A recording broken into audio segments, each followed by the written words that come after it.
Hello and welcome to the latest edition of the Jefferson Madrigs Fantasy Podcast, the pod on a mission to normalise 8-team leagues. I'm Pete and I'm joined, as always, by Ian and H. Good day, Hello. boys. What's up, guys? How's it going? I'm good. It's a while since we did this. Yeah. Yeah, There's it's been a been lot a week, going on. yeah. Busy summer. We might have mentioned this on the last episode. Yeah, I can't remember. It was a while ago. But this big plan we had of doing about 20 pods across the summer went out the window as just life has taken over a little bit. So, unfortunately, for those people constantly refreshing their podcast feed or waiting for the next one to drop, we have got lives outside of this podcast. It doesn't seem like it sometimes, but we have. And so we apologise for that. We'd just like to counter that you two have lives outside of this podcast, whereas this is my life. Yeah. Although as soon as the season starts, this is our life. Yeah. We're back. Yeah, we're back. As soon as the season starts, family, friends, see you later. The only time I'll see friends is on this podcast. Yeah. On that point, when pre-season kicked off, I did the same thing I do every year. I was like, yes, football is back. The countdown's almost here. And I watched about 3 minutes of it and I went, I'll wait another 4 weeks. It's all right. It's all right. I'm not bothered. Because I really not. And I think you two, from the WhatsApp chats and stuff we've had, I think you two have watched a bit more of it than I have. Couldn't care less. I was like, it could not. As long as my players don't get injured, that's all I'm interested in. No, I've watched a quarter and a bit of pre-season, and that was Bengals against Bears last week, and that's all I've seen. Other than Twitter clips and stuff like that, I've not seen anything. And I don't even feel like I'm missing out. No. I have watched a fair bit. Yeah, to be fair. I love it. Especially, I bet you've watched every minute of all 3 Texans games, haven't you? No. I watched the Hall of Fame game with the Bears, and then I missed the one in between. I can't remember who it was against, but then I watched the one this weekend against the Patriots. Have you watched Hard Knocks yet? No, not yet. No. Ian, I'm guessing you haven't watched Hard Knocks. No, Ian doesn't watch that. I know you don't like him anyway. I'm 2 episodes in, and I know how much you don't like Caleb Williams. So I think I think you should not watch it. But if you lose one of our fantasy leagues, I think the punishment should be you have to watch all of them back to back without being in a dark room, without being able to leave. Because I can't think of anything worse for you. It's basically the 2 episodes in is the Caleb Williams show. That's all it is. I mean, that kind of punishment has to be against the Geneva Convention. It's a war. It must be a war crime. Wow. Anyway, right. Let's go. Just before we start, Ian, do you want to show off what you're wearing there, mate? Oh yeah. So, for anyone that isn't watching it, Ian has. He actually came to. Well, he wore it for our draft, which was Thursday night, and Ian did settle a bet in which he wore the pink tank top, which says "I suck at fantasy football." And not only that, he's decided to wear it to the pod because he actually really loves it, which I is brilliant. Do really like the pink Not tank. taking it off since. Just wearing it all the time. It's been one. Just try your tries very quickly. Strutting around Ernston Town Centre in his pink tank top. Right, we've got 2 divisions left to go. Starting off with the NFC East in our sort of preview series, we will kick off. We've already eaten into the time, so we'll start the time again. From now, we'll kick off with the Dallas Cowboys, who won the division in 2023. They were 12-5, their 22nd division title since 1970, when everything was reshaped. Blown out at home a week later by the Packers in the wild card, 48-32, and it wasn't anywhere near as close as that. 27-7 at halftime. In 2024, they are forecasted at 9.5 wins, or the bookies have got them at 9.5 wins. They are second favourites for the division at 17-10. Significant ins. Zeke Elliott is back. They've also brought in Royce Freeman, which I didn't realise, as a backup at running back. That's to replace Tony Pollard, who's gone out to the Titans, and Michael Gallup has left and since retired, I think, did we say on a previous pod? Yes. Early ADPs, Dak Prescott, who was a superstar from waivers last year as a quarterback 3, is the QB8. Zeke Elliott is in as the running back 38, so potentially, even last year he was the running back 30 on a terrible Patriots team. CeeDee Lamb is the wide receiver 1, having finished as the wide receiver 1 last year. Brandon Cooks is the wide receiver 64, and Jake Ferguson is the tight end 11. How are we feeling about the Cowboys going into 2024? Well, go on, H. Oh, well, yeah, for a second then. Honestly, this one's on you too. The only one I'm interested in is Ferguson. I won't mind having Ferguson as my tight end 2 in redraft. I think he's a good option. I don't know why. I just don't like CeeDee Lamb and I don't like Dak Prescott. And I think Zeke Elliott's pants now, so he's not worth talking about. That's me out. Tag you two in for once. You two have got to make the 15 minutes out of nothing. Well, like we say this all the time, you've got to take emotion out of it when you're doing fantasy football. As much as you might hate a player, like you hate CeeDee Lamb, like Pete hates Tyreek Hill, like I hate Travis Kelce. Great for your fantasy team, and you can't pass on. You can't pass on a potentially league-winning player just because he doesn't float your boat. Like I don't like Dak Prescott, but he's my quarterback in the Scottish Bowl. More for you. You've got to take him. Isn't your other quarterback JJ McCarthy as well? Well, my third quarterback was unfortunately JJ McCarthy, yeah. So as soon as waivers open for the Scottish Bowl, I am all over that.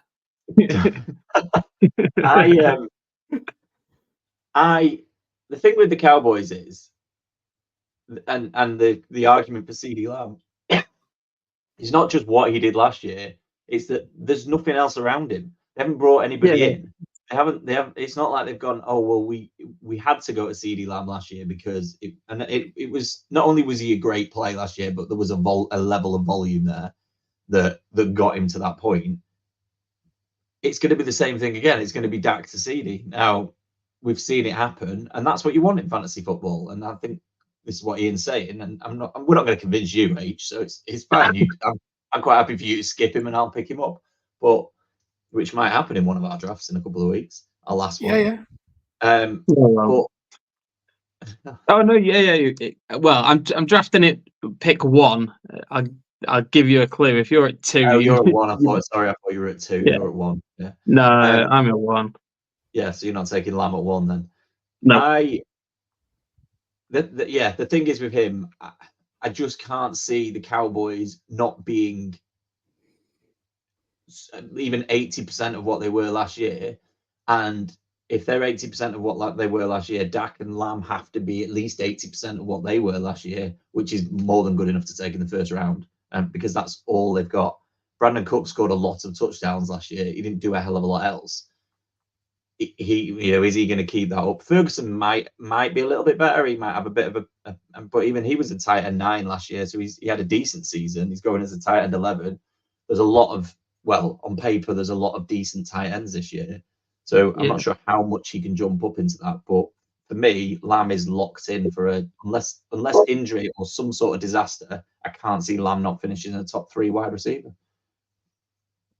Yeah, can't argue with that at all. Going towards the running backs, though, I read an article. I can't remember where it was, so I can't credit the person. It was said that all the news coming out of Dallas is Rico Dowdle is going to be the rushing leader this year at Dallas. Really? Yeah. He said Zeke Elliott is going to be used primarily on goal line. So it looks like Rico Dowdle is going to be RB1. And then Zeke Elliott is going to do the Gus Bus from 5 yards. So what you're telling us is neither of them are going to be any good for fantasy football. Yeah, essentially, don't touch either of them. One of them's going to lead the rushing without any touchdowns, and the other one's going to score all the touchdowns, but he's only going to run a maximum of 2 yards. Yeah. I think like with the Cowboys at the minute, like it seems like they're so, I don't know the right word, but there's just nothing there, like especially on offense where you go, there just seems like there's panic everywhere. And another reason why I'm probably going to go on to a little rant here, so you can cue this one up. But another reason why I'm not overly keen on CD is he's sitting out. And granted, incredible footballer, you know, he is genuinely a very, very, very talented wide receiver, one of the very best in the league. But we saw it last year with Jacobs. We've seen it time and time again where people sit out. They don't start the season well. And I mean, Brandon Ayuk sat out. Jamar Chase has been at camp, but now he's back to sitting out again. It's like, what, you're not signing you want 28 million, but you've been offered 26. Oh, boo hoo. If I'm on my probation at work at the minute, right? I've got one month left of my probation at work. If I rock up tomorrow and go, I'm not working until I get a full-time contract, I'm done. I'm out the door. So what has that got to do with where you're drafting him in your fantasy league? The money aside. No. My point is they're going to start the season slower.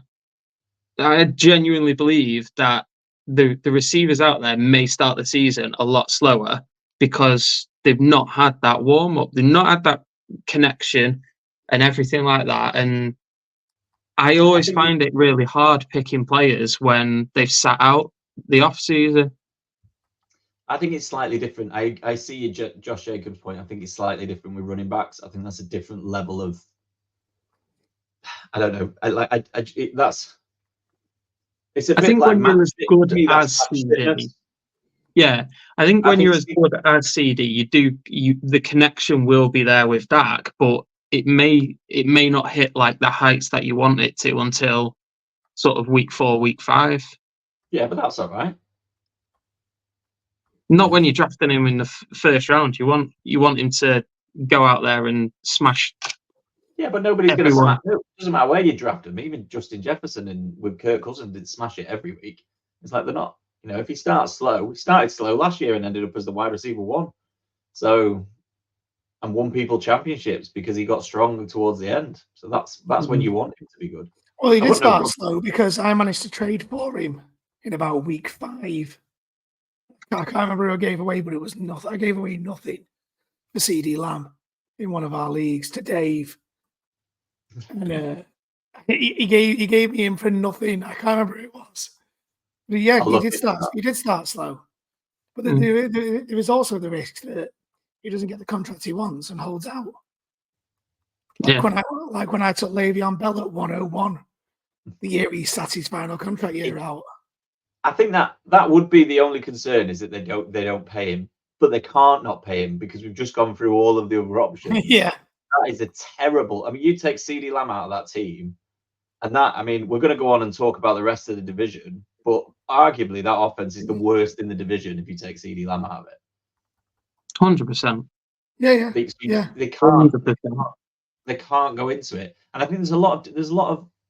I think the Cowboys are underwhelming a little bit at the moment. And I think a lot of it comes from the fact that we all went into the draft expecting them to draft a running back and to come into this with a Jonathan Brooks or a Trey Benson or, somebody where they were like, actually, now we've got our new star at running back. We've just paid CD Lamb. We've just, rejigged Dak's contract. We're paying Micah Parsons.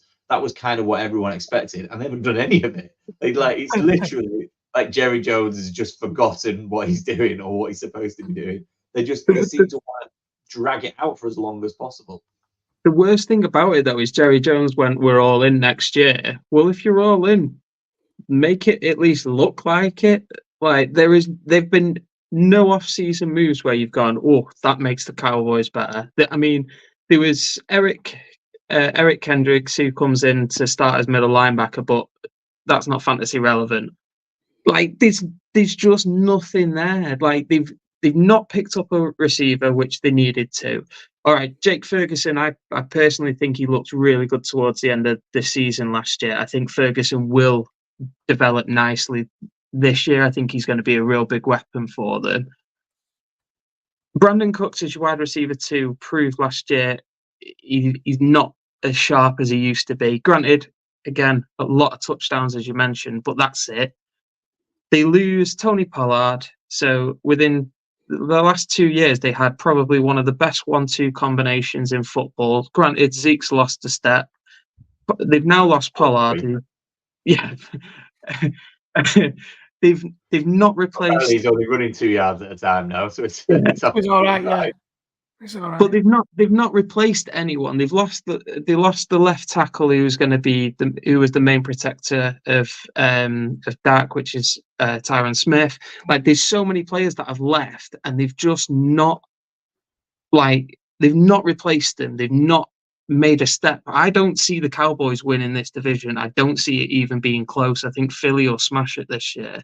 I just don't see what the Cowboys have done or any move that they've made where I've gone, that makes them better. That makes them win this division. 9.5 wins. Are you under? I don't know the schedule off. I can tell you. Just said. I can tell you. I've got it. You've literally flagged them off for 10 minutes, and I'm asking you if they'll get to double-figure wins or not, and you're like, yeah. To be fair, you did say Philly will smash the division without knowing the Cowboys' schedule or Philly's schedule. I just don't. The Cowboys haven't done any moves that improved them. They've only done moves that have made them worse. Like, they've not re-signed players that they needed to re-sign.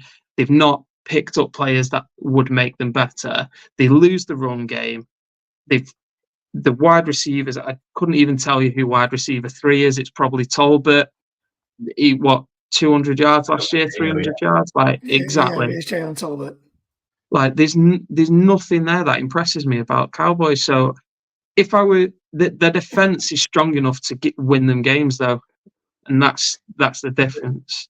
The defense is interesting, and obviously it's not massively relevant for fantasy, but I always think if it looks like the defense is going to get worse, that's obviously a positive for fantasy because they're going to have to get out and score more points.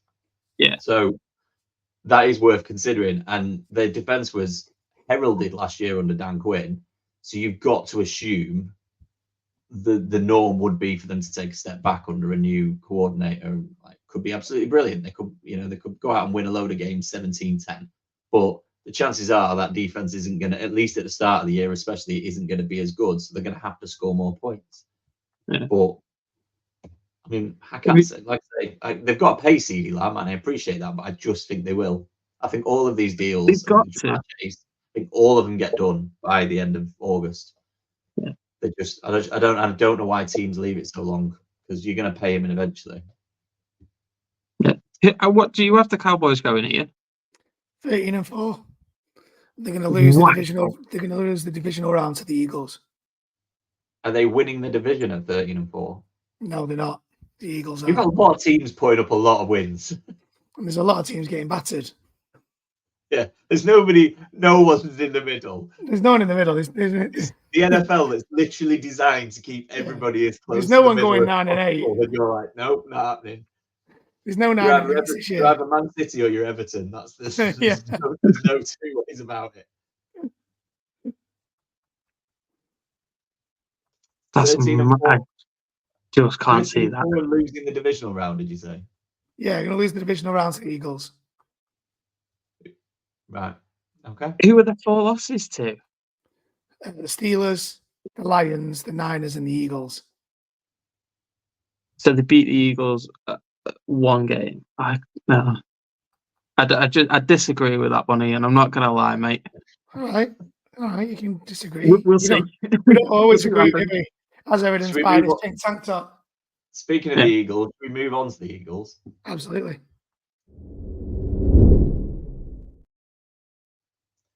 So the Eagles went 11-6 last year, having got out to a 10-1 start, I think. 7-1, yeah. Yeah, they lost 6 out of the last 7, didn't Lost 5 of the last 6, and then lost to the Bucks in the wildcard game, 32-9. Got destroyed by Baker Mayfield, which says everything you need to know about what happened to the Eagles season. The bookies have got them over under at 10.5 wins, which by the sounds of it, Ian's got them absolutely smashing. Yeah, 14 wins. 14-3. They are favourites for the division at 4-5, so that's quite strong favourites ahead of the Cowboys. They have made they've made one addition in terms of fantasy relevant offense. Saquon Barkley's come in from the Giants. They've also signed Kenny Pickett as backup QB. Marcus Mariota's out, and DeAndre Swift has gone to the Bears. So replace your backup quarterback and replace your running back. The only other significant out, which I didn't add to the list, but might be worth mentioning, is they've obviously lost Jason Kelce, which is no doubt that somehow has an effect on the way that line works and their offense in general. Not that their offensive line was that good, but, well, I didn't think it was that good. It's pretty good. It knows how to do a job. It's fantastic at 3rd and 1. Yeah. I'm pretty sure, didn't they have like 1st and 5, throws? 2nd and 3, 3rd and 1. They've absolutely nailed all of that. Early ADPs, well, not even early anymore. Jalen Hurts is QB2, having finished as the QB2 last year. Saquon Barkley's down as the RB6. I think he's a really interesting discussion and possibly where we'll start. He was the RB13 last year. AJ Brown is the wide receiver 6, having finished as the wide receiver 3. That was very front weighted, though. He went off like a train and didn't finish very well, a bit like the Eagles. Devonta Smith is wide receiver 24, having finished as wide receiver 19. And Dallas Goedert, H's 2023 potential hero, was tight end 12, having finished last year as the tight end 14. So let's start with Barkley, because Barkley really interests me because I thought there would be like a groundswell of real interest in Barkley because he's been a big name in fantasy football and the NFL for years. He's finally on a team where you're like, it's a bit like Derrick Henry. It's like a slightly younger Derrick Henry in that he's finally on a team where you're like, yeah, this is what he deserves. This is where he should be playing. And he's not going low, is he? He's the RB6, but I feel like I thought more people would be bigging him up and really into him, and I just don't know what it is that's stopping people go, right, he could be the RB1 on the year. Kenneth Gainwell. really don't think that's it's because of the tush push. Like people saw what happened last year with DeAndre Swift. He got brought down at the 1, and then we watched Jalen Hurts with that tush push rubbish. And I will call it rubbish because it's boring football. I get it's effective, it wins your games, but for fantasy purposes, it's boring. You watch DeAndre Swift get pulled down at the 1 yard line, and you know for a fact that Jalen Hurts is walking off with 6.1 points in the next 2 minutes. If you've got Saquon, he's not going to get pulled down at the 1. Well, that's my point. If that was what I was going to say, if he doesn't get pulled down at he's a better running back than DeAndre Swift. So if DeAndre Swift gets into the end zone, the tush push doesn't matter, does it? Yeah. I think you can't run it from the 10. I personally think it's where his ADP is exactly right. I think the couple that are ahead of him I think they kind of show like that. I don't know, they just have something about them. Whereas with Saquon going to a new team, he's had kind of a few injuries and things like that over the last few seasons. Granted, if he's there for you, you're always going to take him. I think he's a great pick. I think he's a great pick this year. I think he's going to be one of the top running backs as he normally is. I just think because of the sort of the emergence of some of the other younger guys, I think that's why he's probably where he is. But I mean, I reckon is Jonathan Taylor right next to him at 7, something like that. No, Jonathan Taylor's 5. Jonathan Taylor's 5. Like, so I can understand it's that. CMC, Breece Hall, Bijan, Brian Robinson for some reason, and Jonathan Taylor. Yeah. See, I would put Saquon in that Jonathan Taylor category of they've probably got something to prove this year. I love Taylor this year. I've found myself drafting Taylor an awful lot, and I always feel really good when I have either Taylor or Saquon as sort of my RB1, which I've found I've done quite a bit. And I think personally, I think him going to Philly is a great move for not just himself in fantasy, but I also think it's a great move for the Eagles because I think that really does push them a little bit further, which they struggled towards the end of last season with as well. I think he will be one of those players that kind of puts the team on his back when they're struggling to get the ball moving, and he's the kind of player that will do that, which gets you valuable fantasy points. Yeah, I mean, I think the Eagles will be difficult to beat. I spent most of the off season in that division. I spent most of the off season behind the Cowboys, and now I'm slowly having to move off it because they're just not doing anything. They've not done anything. They're not improving. They're not even trying to stay the same, as we've just talked about. So if we'd have done this a month ago, I still think I would have been in on the Cowboys to win the division, and now I've slowly moved off, and I think it's the Eagles. I don't think it'll be particularly close. I'm not saying they'll win it by 4 or 5 games, but I think it'll be the Eagles division from start to finish, and the Cowboys will be playing catch up. And I mean, it was the same last year. It was only because the Eagles imploded that they actually caught them. I can see the Eagles maybe not getting to 14-3 as Ian's predicted them, but 12-5 seems a bit simple for me. I think the Eagles might as well just already pencil themselves in for a home game in the wildcard weekend. Yeah, I think there's probably San Fran and the Lions and the Eagles for me are like a slight class above the rest in the NFC. And then you throw Green Bay in there as well, which aren't far behind. But I think for me, the Eagles are the ones that have kind of improved themselves a lot to the point where you kind of go, this could be a really big year for Eagles players. I think Saquon is a huge part of that. And then, I mean, I did the best trade I've ever done in my life last year with Ian for AJ Brown because he was desperate for a running back, and I traded AJ Brown for, I think it was Javonte Williams, which we all know about his rant about Williams. But AJ Brown won me the league last year, and he was absolutely phenomenal. So, I mean, I'm high on Eagles players. I'm always cautious with Devonta Smith, but I think is it 2 out of his 3 years now he's had 1,000-yard season. His rookie year was 960 yards. He's one of those players that will get targets, and these games where he absolutely goes off. It's just you've got to pick that right game, and that's the bit that's sort of difficult with him. But I'm in on the Eagles players this year, to be honest. Devonta Smith's one of those second wide receivers that we talked a lot about last year. So you got T. Higgins, you got Jalen Waddle, and you got Devonta Smith, and they're all on potentially high scoring. And it's the same problem this year. They're all on potentially high scoring offenses. They've all got, if the one ahead of them goes down, they've got massive potential to be top 5 at the position, or even top 3 at the position. But even with that other person there, like there's so many points you would imagine going to be scored that there's a real opportunity for them, and just a little bit more, like say a little bit more up and down, and you've got to ride the bad games with a good.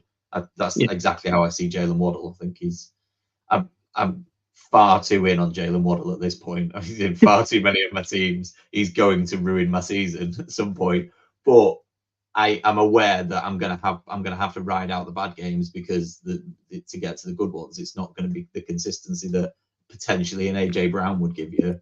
But you're taking, even in our drafts, you've got to take AJ Brown in early in the second round in an 8-team league if you want to get him. So he's an interesting one, AJ Brown, because I feel like he's finished the year so badly that again he's at that wide receiver 6 because there's so many weapons, but also because he finished the season badly. And had he continued his early season form through the first, I can't remember how many weeks it was, but the first half of the season, pretty much up until the they got to 10-1, was as good as CeeDee Lamb or Tyreek Hill or any of the people who finished at the top. And I think had he continued that, we'd now be talking about AJ Brown as one of the top 3. He'd probably be being drafted over Chase, or at least in the mix with those top 3 or 4. He's just that little bit below because they finished badly and nobody really knows what's going on with the offense. Yeah, I think that's a real key thing as well this year is the offensive coordinator, because I think Vince, if I remember right, Sirianni took back over it after, because obviously they lost. Yeah, they've told him he's not doing that yet, aren't they? Yeah, well, they lost Steichen, and I think I've said this before about Shane Steichen. I think he's one of the best footballing brains. I think he's phenomenal as an offensive coordinator, and I think he proved it last year with the Colts, to be honest. Like, Richardson went down, the game plan changed, and it didn't change the results. They were still picking up wins. I think that had a huge impact on what happened with Philly last year, is they kind of didn't have that. The offense wasn't clicking, so Sirianni said, well, I'll take over it again, and then it didn't work out. And I think they kind of imploded that badly that it was kind of like, right, you can't touch the offense, just be a head coach. Yeah, which is an odd thing. Well, how are we feeling about Jalen Hurts, Ian? Like, bearing in mind everything we just said about Barkley and him potentially not going down at the 1. Hurts had 15 rushing touchdowns last year. Yeah. Do you think that number goes down? Great input.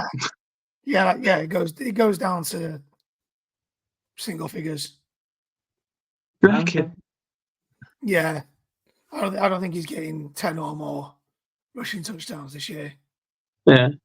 I have to say with the loss of Jason Kelce and Saquon Barkley being a stronger runner than DeAndre Swift, I think there's going to be less opportunity for goal line shenanigans for Jalen Hurts. I can agree on that. It could balance that out, though. The offense is better generally.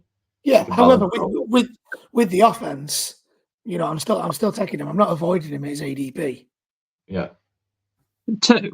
Absolutely not. And in some leagues, I've taken him higher than his ADP, just because I want that element of rushing quarterback.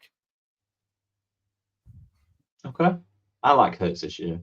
I've never really been in on him, but for some reason this year, this year's the 1 year I'm in, so he'll be terrible. He'll score 3 touchdowns on the ground again in week 4. H, just before we've got a couple of minutes to wrap up the Eagles. Are you out on Goddard now? Is the Dallas Goddard the ship sailed for you?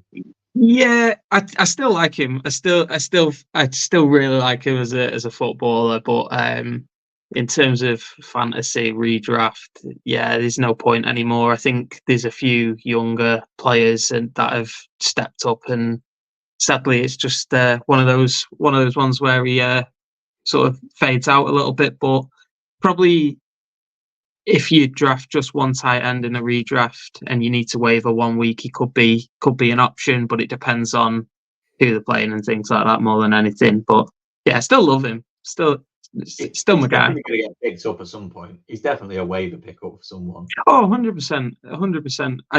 I think with one of the reasons that I've kind of faded out on him in terms of fantasy is just is unreliable with his fitness. It's now so one of the things that when I was looking at this is he's not actually played a full season yet. He's always missed games, which you kind of can't do with fantasy football. You want the reliable players. Yeah, he is very hit and miss. He's got 22. He's going to score 22 points in like week 5, and he's going to be the biggest waiver pickup of the week. And in week 6, he's going to score 3.1, and everyone's going to dump him the following week. So I think that's what's happened with some of the Eagles. Like even Devonta Smith last year, he had games where he was like 5 points, and then the next week you've dropped him and he scored like 25, and it's like, I'll throw him back in and it's back down to 5, and it's just a vicious circle. Just on that, to wrap it up, if you like betting the overs or the unders, Devonta Smith's receiving yards are at 1,050, which seems ridiculously low to me. I think he can get 1,000. I think he can go over 1,000 yards comfortably. He got 1,066 last year. Yeah. Interesting one. Just going back to Dallas Goedert before we move on. Like his ADP, I'm not interested in him at all. There are tight ends further down, and it was mainly because of the mouths being fed. So you've obviously got your 2 wide receivers. I'd be much more comfortable taking someone like a Fryermuth or a Musgrave over Dallas Goedert, and they're going 2, 4, 4 and 6 places lower than him, and I'd be much happy with one of those two. I agree with all of that. Unfortunately, we've got to talk about the Giants now.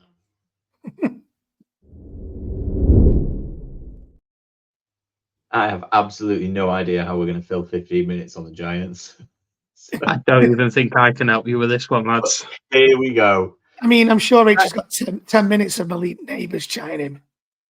Yeah, should we just go away? Can we go away and make a brew while you just do a monologue about Malik Neighbours' college career? Or can we just talk about Dan Jones going out with Kay Adams? Legend. We'll talk about that. We'll do a Kay Adams ranking on where she falls in the NFL's number 1, top 5. First overall. I don't think she's the Giants in 2023 they finished 3rd in the division at 6-11, which it's madness that the Giants didn't finish last after watching that for as long as we did. Thinking back to it, that is a great coaching job. That is getting to 6 wins with the team they had, the quarterback. Danny DeVito quarterbacking. Yes, it's all down to DeVito. Didn't he win Coach of the Year before? Because he probably should have won it last year instead. Because that's the more impressive performance to get to 6-11 with that squad, that roster. Their last title was 2011. That's how long it is since they won the division. This year they are expected. Well, their over/under is at 6.5 wins. They are 4th favourites for the division out of 4, which means they're going to finish bottom of the division. They are 12-1 if you fancy them to overtake the Cowboys and then the Eagles. Their significance is Devin Singletary is no longer a Texan. He's a Giant. Malik Neighbours at the number 6 overall pick is their new wideout. They've also signed Allen Robinson. No, right. Just move on. I didn't realise until I was researching this episode. And I was like, oh, really? What good's that going to do? We're not talking about A-Rob. Allen Robinson is still on a team in 2024. Their significance outs, we've just talked about Saquon Barkley and Darren Waller eventually, after several months of thinking about it and taking more wages, decided he was going to retire. Their ADPs are, apart from Neighbours, just completely not relevant, but let's go through them anyway. Jones is the QB 33 on the list. There's only 32 teams in the league, just to remind you of that. And Daniel Jones is still QB 33.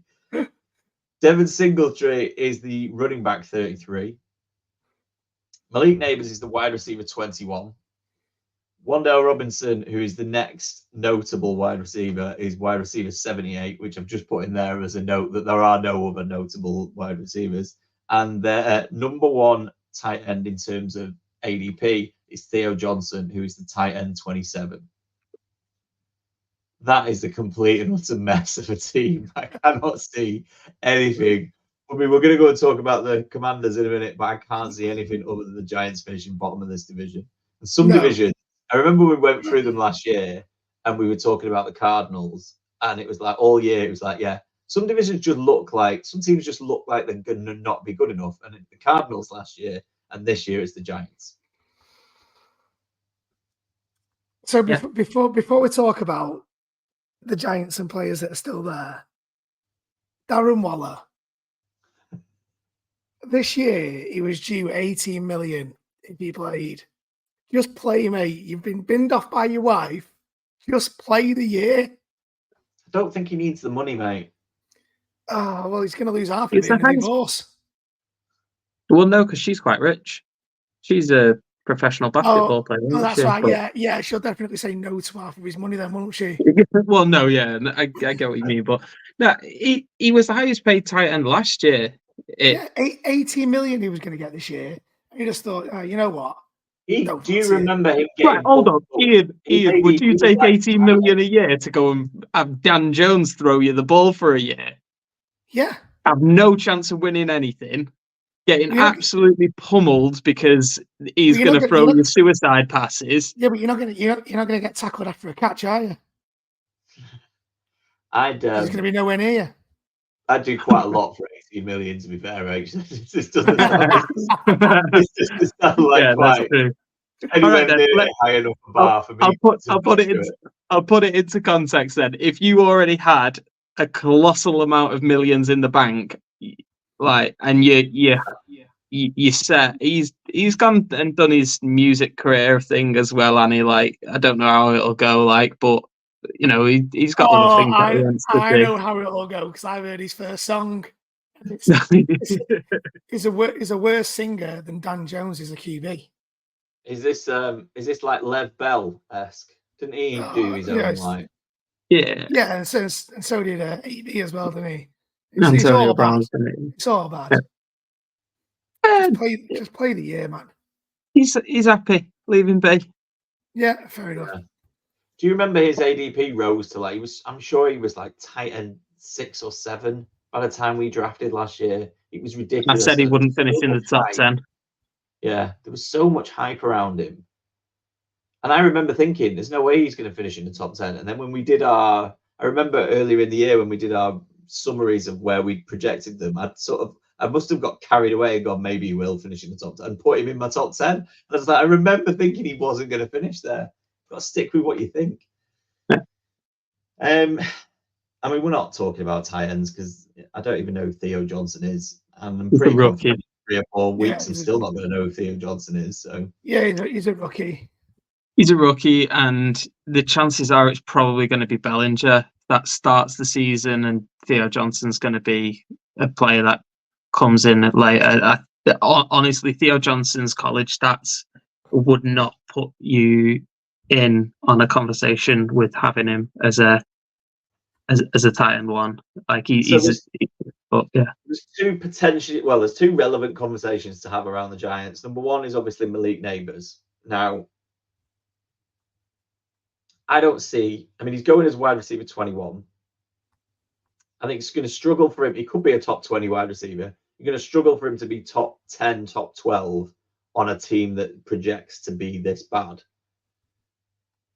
Even if it's a really, really good year in that team, I still can't see him being top 10 or top 12.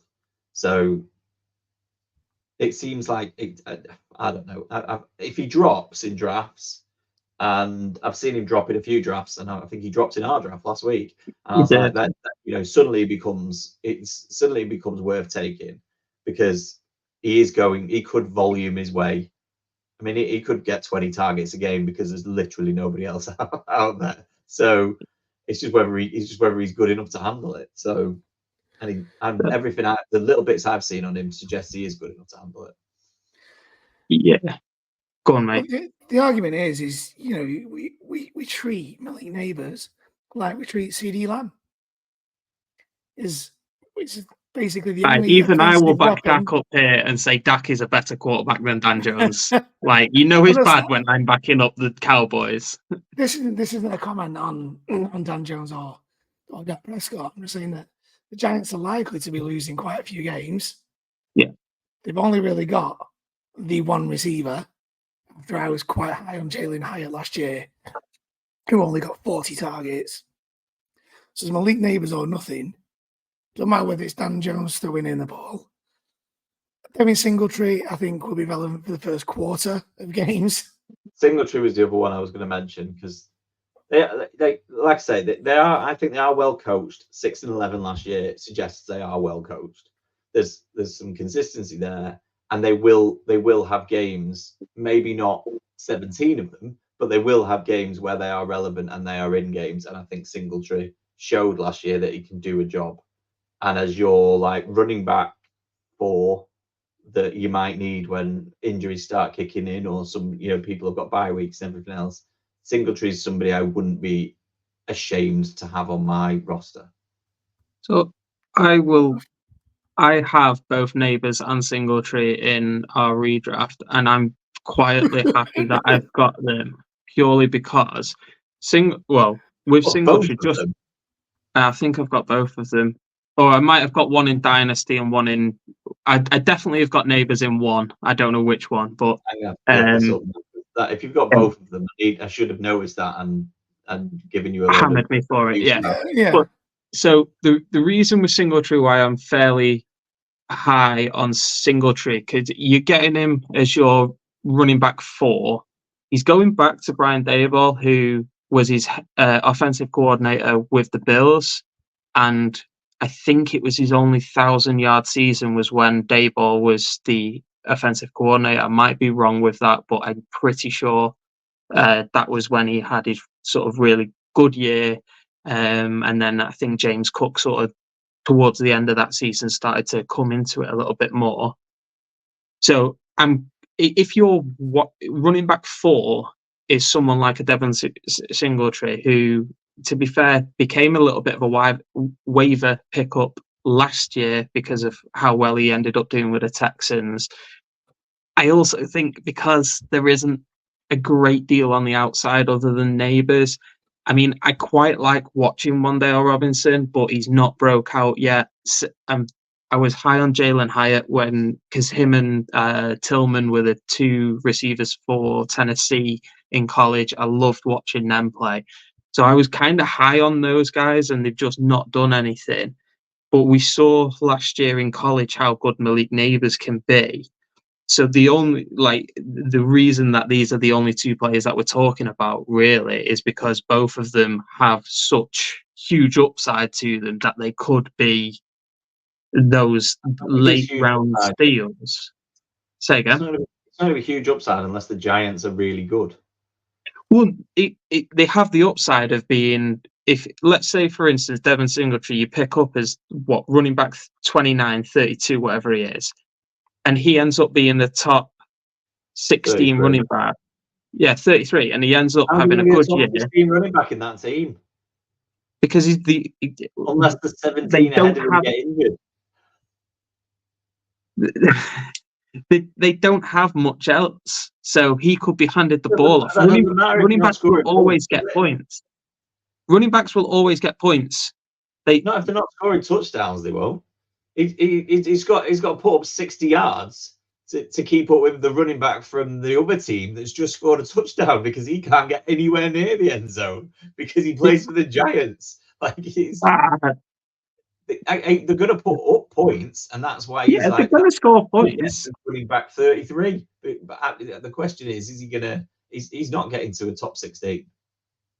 Absolutely not. Better than they're expected. I'm not saying he will. There's just when you're looking for players late in that draft, you're looking for players that could be a steal.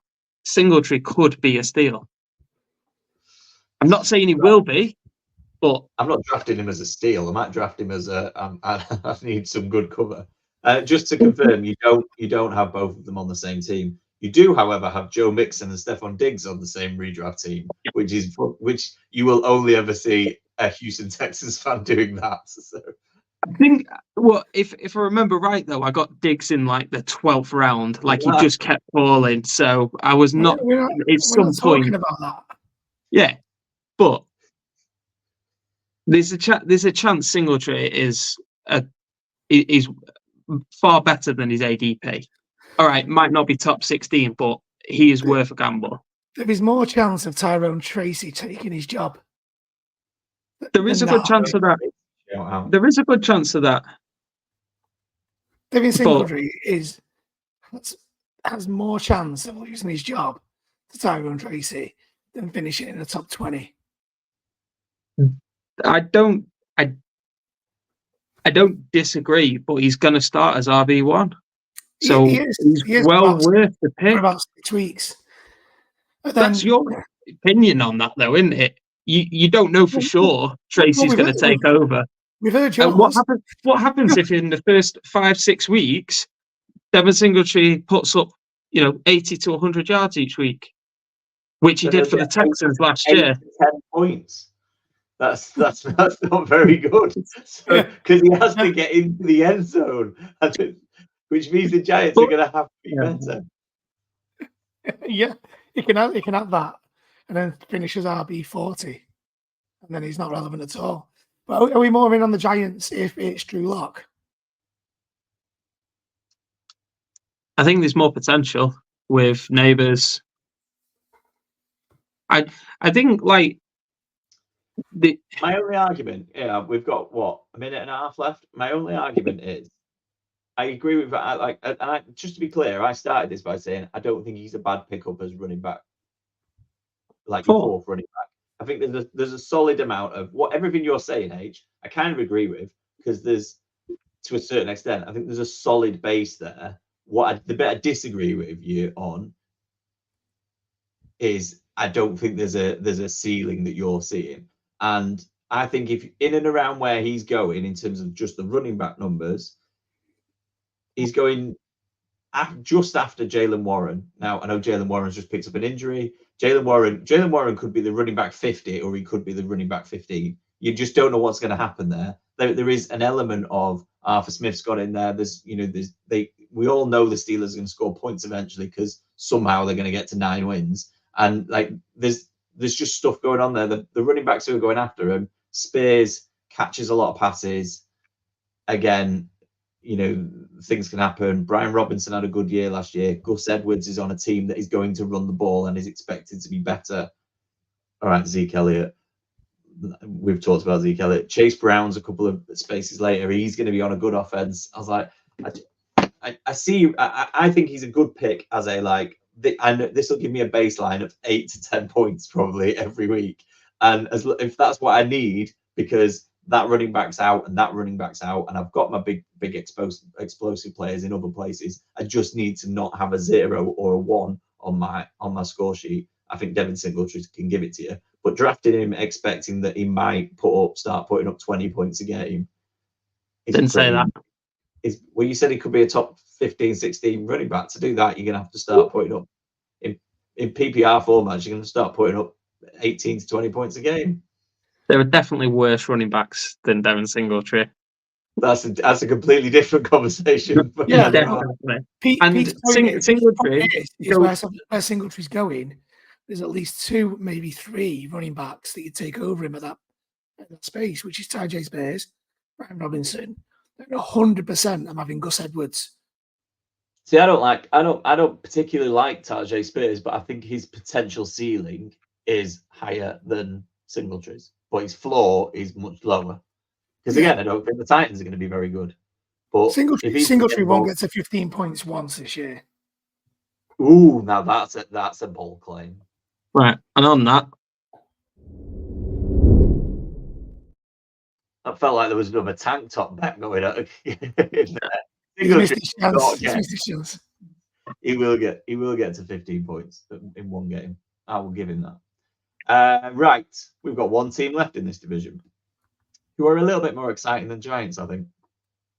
Commanders finished 4th, bottom of the division last year, 4-13. They are forecasted 6.5 wins. They're over and under 6.5 wins. They're expected to finish 3rd in the division, are 3rd favourites at 10-1 if you think they can turn it around and win it. If they are going to turn it around and win it, they are going to need their number 2 overall pick, Jaden Daniels, to be the man.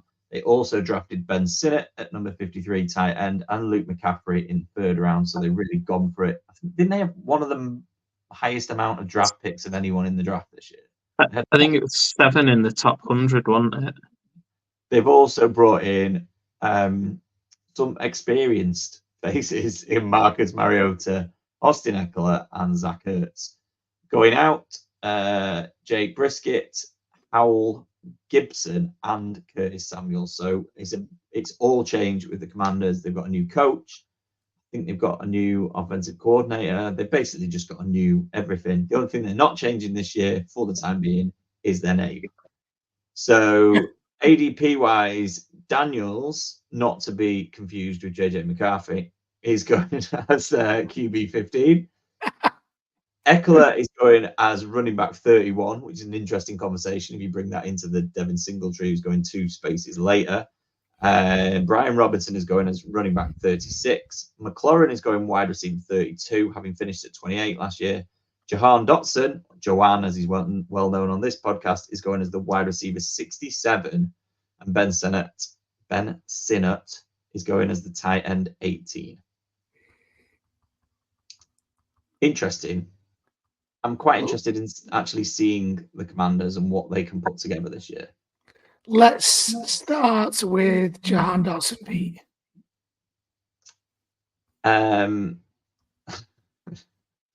So I was all out. For anyone who's just started listening to this podcast, for the last 2 years, Pete has been so in on Jahan Dotson.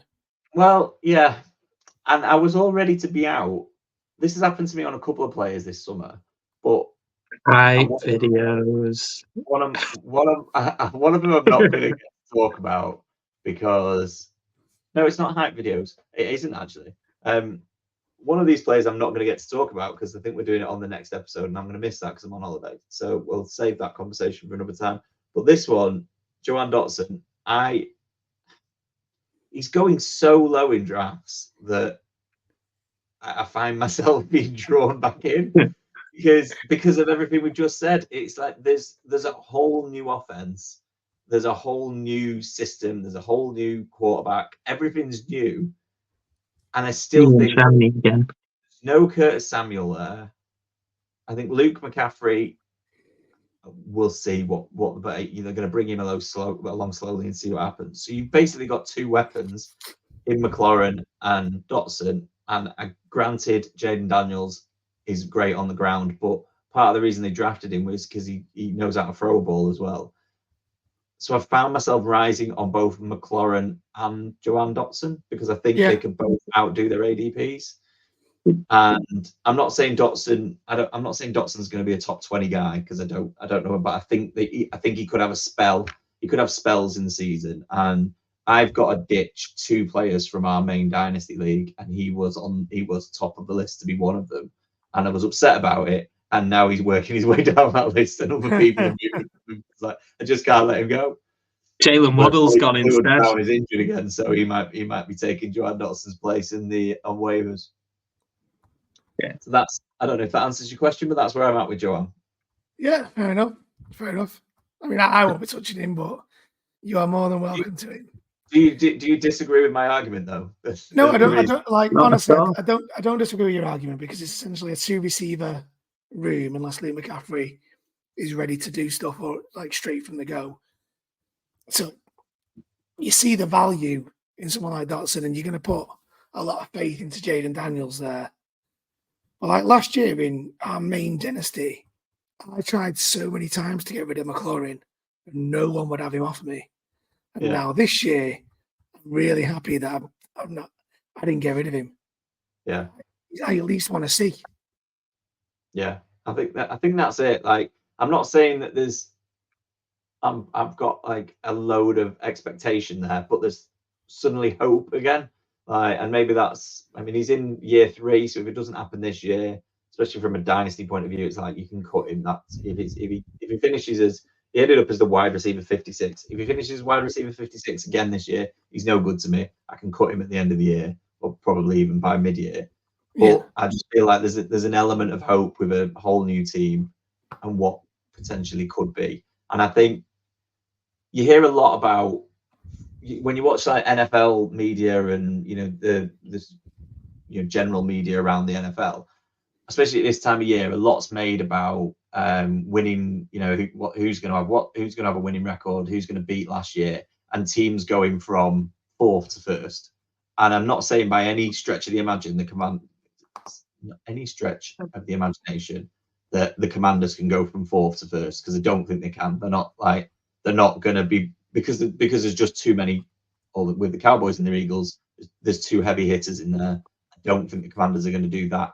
But you saw it with the Texans last year. There is always a team that surprises you, and it wouldn't take me by shock if it was the Commanders this year, that we kind of came out and were just that fun team to watch that went out and scored a load of points. Had 2 wide receivers who put up 1,000+ yards, scored 7 or 8 touchdowns each, and they just look like a fun team to get behind and watch for once, which I don't ever remember thinking about the Commanders at any point in the time I've been watching the NFL. No, I agree on that. I do agree on that. I think they're exciting. I think Jaden Daniels makes them exciting. I think the fact that they hired Cliff Kingsbury as their offensive coordinator makes them quite exciting as well, because we saw what he did with Kyler Murray in his first year. I know it didn't end well with the Cardinals there, but there's enough there for them to get excited. I think Dan Quinn coming in as the defensive head coach / defensive coordinator, I think that is a big boost for them, because I feel like they may not be like overly chasing the game all the time as well, which brings in probably Daniel's rushing ability a little bit more. I kind of agree with everything you've said, to be fair. Like they're that team where you could see them surprising quite a few people. And again, I agree completely with the fact that I don't think they're good enough to challenge for the division title, but they, especially because of the amount of draft picks that they had in the top 100, you could see them sort of showing what future they've got, and you could see potentially how they could grow as well. I'll be honest, I'm kind of with Ian. I'm not sold on Jahan Dotson just yet. But it also, like, if he keeps fall, I know I'm in too many drafts with you, Pete, where he doesn't fall, but if he fell, I'd take a swing on him. I think McLaurin will have a better year this year, because I was really high on McLaurin last year, and yet you wouldn't have him in our dynasty. You never traded for me. No, you didn't. I tried to trade you for a tight end for him, and you rejected it.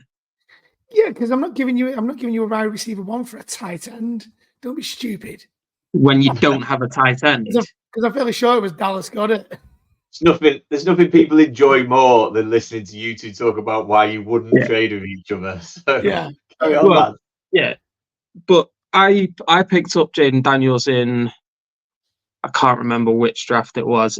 It was one of them, and I'm really happy about it. It was in the Dynasty, and I'm really happy about it because I think there's a lot there to get excited about, and I feel like he's one of those players that he's kind of like a skinny version of Lamar, but a slightly better thrower than Lamar. But yeah, he's in that kind of the dual threat, and that makes your quarterback an awful lot sort of more attractive, I find, because you get more points when they rush. And yeah, I'm high on Daniels. I've watched quite a lot of his tape as well, and yeah, he looks a really, really good player. And he's a child, so you're all in. Yeah, I love a rookie, so I'm all in on rookies. Well, the rookies, I'm all in. Yeah. To be fair though, in our latest dynasty draft, I got outdone. My team is nowhere near the youngest because for anyone listening who doesn't know how H works on Dynasty, at the end of the year he trades all of his players away for picks, so he can just take the entire rookie class, and then does the same thing the year after. Just keeps trading it all. It's rebuild every year. Going back to Terry McLaurin, has never finished lower in a full year. Has never finished lower than the wide receiver 28, and he's going at wide receiver 30. Did I say 32? Yeah. It feels like it feels like you're drafting him at his floor, basically. So I'm in on both. I'm in on both of them. I think they'll both outdo their ADP. It's just a case of how well they outdo their ADP. Jaden Daniels is an interesting one because I think he could blow up. To me, it's a bit like Richardson last year, who was going late. In redraft, you're picking him up in the 10th, 11th, 12th round on the chance that he could be brilliant. And like for 2 weeks, Richardson was absolutely immense last year, and then we just, he got injured. But he would have broken fantasy. But had he not got injured, he would have broken fantasy football leagues last year because he went that late and was scoring that many points. Jaden Daniels feels maybe not as explosive, but could potentially do the same thing this year. So I do think he's worth a swing Yeah, he's a really good QB2 for you. You got there, you get your Mahomes, your Lamars, your Josh Allens, and later on swing back round. If you've missed out on like Jordan Love, Jaden Daniels is a great shout for your QB2. And I hope he goes off. Yeah, I think before we wrap up, the running back room is one of the weirder ones that I've never been in. I'm done on Austin Ekeler. He looked like he was pulling a caravan last year. I'm not ready to give up yet. You love. There's nothing. The only thing that you love more than H loves rookies is an aging running back who at some point 7 years ago did really well for you. So now you're just going to keep riding them. Your ideal running back room would be Alvin Kamara and Austin Ekeler right through 2030. Just keep going with it. I am nothing but nostalgic, and I am not ready to give up on Austin Ekeler yet. But he's obviously going to have a reduced workload. I don't see him being RB1. I think it's going to be. I think it's going to be a very close, like 1A, 1B. I don't see him. He's definitely nowhere near the workload that he was getting with the Chargers. And watching him last year, like Pete said, he was towing a caravan. Like, unless he's done some serious off-season work, I just can't get behind him at all. I think it'll be a lot of Robinson on first and second downs, and Ekeler coming in for third downs. And I think change your pace to the snail. I think their ADP just there's an element you could look at their ADP and go, oh, they're both in the 30s. They could be worth a gamble, and potentially they are. But I think they're both just ruining each other's fantasy value. To be honest, it's a bit like I think it's kind of similar to the Bengals, though. Like, you don't kind of know who the RB1 is gonna be. Like, I keep reading Chase Brown's going to be RB1, and then it's back to Zach Moss, then it's back to Chase Brown, and it's kind of like you don't know which one to take the swing on. On the official depth chart is Zach Moss. By week 6, it'll be Chase Brown. Yeah, and that's the problem with it. I think it'll be one or the other. Whereas this, like you've already said, H, I think this is just going to be the two of them all year on an offense where the quarterback runs anyway. So he's not dumping it down a lot because he'll just run off and take the ball with him. I just don't think there's enough there. I have been in and out on Brian Robinson, and I've got him on a couple of best ball teams and stuff because at that various point in time, I was like, I can see it. And the closer we get to the start of the season, the more I think I don't want anything to do with that running back room at all. I just think unless one of them picks up an injury in the next couple of weeks and it becomes very clear that the other one is all they've got at running back. The only thing I would say is, not to lean into Ian's argument too much, but Ekeler has shown it in the past. And if he has had a good off season and Brian Robinson goes down or whatever, there is the chance that he could. I'm not saying he will, because I don't think he will. I think there is a chance that he comes back. And, there's a chance that Ekeler plays well, but there's a chance that Devin Singletary is going to have a better year than his ADP. But you laughed at me for that one, so there you go. Let's be clear. You're rewriting history again. We didn't say that he couldn't beat his ADP. What we said was he wasn't going to be a top 15 running back. That's not top 16. Top 16. That's not beating your ADP. Yeah. That's smashing his ADP to pieces. Right. Here we go, H. Who's going to have a better year, Ekeler or Singletary? Singletary's in a running back room on his own at the minute. I genuinely do not believe Ekeler will be RB1 there. I think Robinson will be the main back there. I don't see it. I think if I didn't understand. Half of the snaps is all it takes for Ekeler to be better than Singletary. I didn't understand the pickup of Ekeler.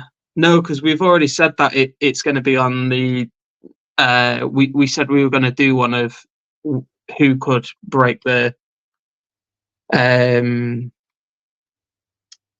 think we decided like receivers and who could break the ADP. You two were the ones that decided it anyway. I'll tell you what, it was when we sat there, we were talking about what we were going to do, and we were probably about 10 pints deep, and we thought we were going to write out and we didn't. You're on Singletary, he's on Ekeler. Let's just go for it. Keep it simple like we did last year.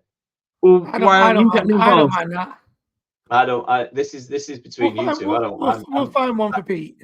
I'm just the host of the podcast. This is between you two. You did it last year. You can do it this year. And on that, I'm going to wrap it up. That was the NFC East. Just quickly, we all got Eagles, Cowboys, Commanders, Giants. Yeah. That's a unanimous decision. We're basically going with the bookies. We're not overthinking it in any way, shape, or form. That is us. If you've enjoyed the podcast, tell your friends. If you didn't enjoy the podcast, tell your friends anyway, because they might enjoy it.